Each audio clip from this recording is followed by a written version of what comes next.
Fourth Grade Rats by Jerry Spinelli. Chapter 8, Training Camp. We headed to my house. Training camp. Joey was my coach. First, he said, "That crybaby stuff. Gotta go." "How?" I asked. "You still have your ET, don't you?" "Sure." My parents had given me the videotape movie for my birthday.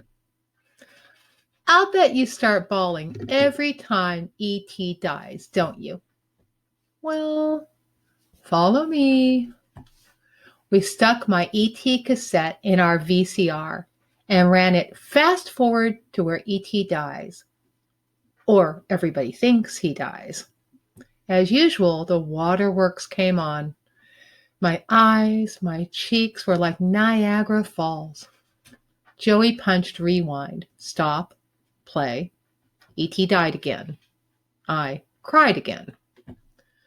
So it went, time after time, until on the 22nd try, Joey ran his fingertip across my cheek and nodded, "Dry." He turned on the light and got in my face like a doctor.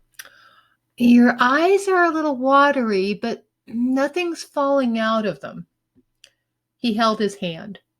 "You're on your way, rat." I gave him 5. Next was spiders. Joey found one, trapped it in a paper cup, and brought it to me. I was sweating and shaking. "Hold out your hand," he said. "I can't," I told him. "You want Judy Billings to like you or not?" "What if it's a black widow?" I shuddered. "It's not." "Or a tarantula." "It's a little white house spider. Hold out your hand." "I can't. It won't move." Joey made it move. He grabbed my hand and dumped the spider onto it. He was right. It was a little white house spider. But to me, it looked like a tarantula. I screamed and flicked it away. When we got to the 9th little white house spider, I was still flipping, but I was doing it silently. Joey sighed. "Well, at least we got rid of that scream."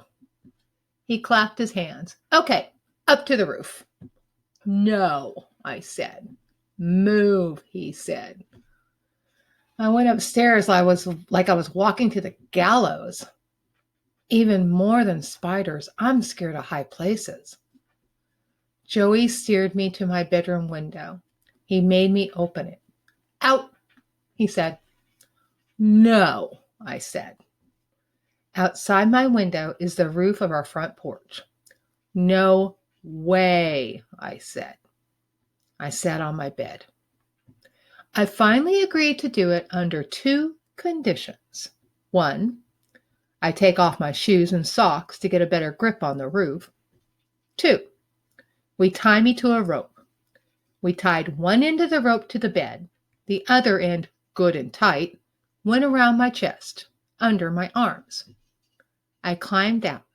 I sat on my windowsill. "Out," he said, "to the edge." I lowered myself from the sill. I sat on the roof.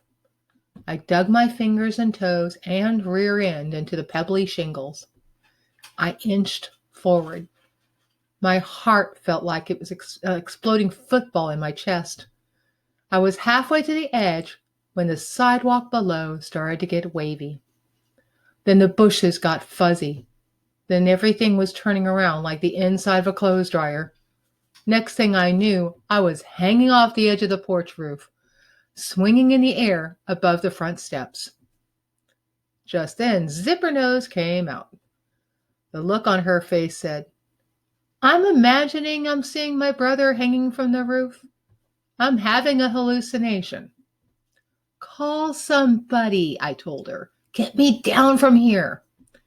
She half turned, ready to obey me for the first time in her life. Then she spotted my feet. My bare feet. This time the look on her face said, I may never get this chance again as long as I live. She rushed me. She grabbed my legs in a bear hug and started tickling the bottom of my feet. We, the Mortons, are a ticklish family. Extremely. By the time my mother finally came out and shaved Zipper Nose off and got me down, I was about dead from laughing. For my next test, Joey led me to the little kids' playground at the park. "What are we doing here?" I asked him. "You'll see," he said. We waited, watching the little kids. After a while, Joey said, "You hungry?" "A little," I said. "For a Twinkie?" "Yeah." Spongy cake, creamy inside. I love them.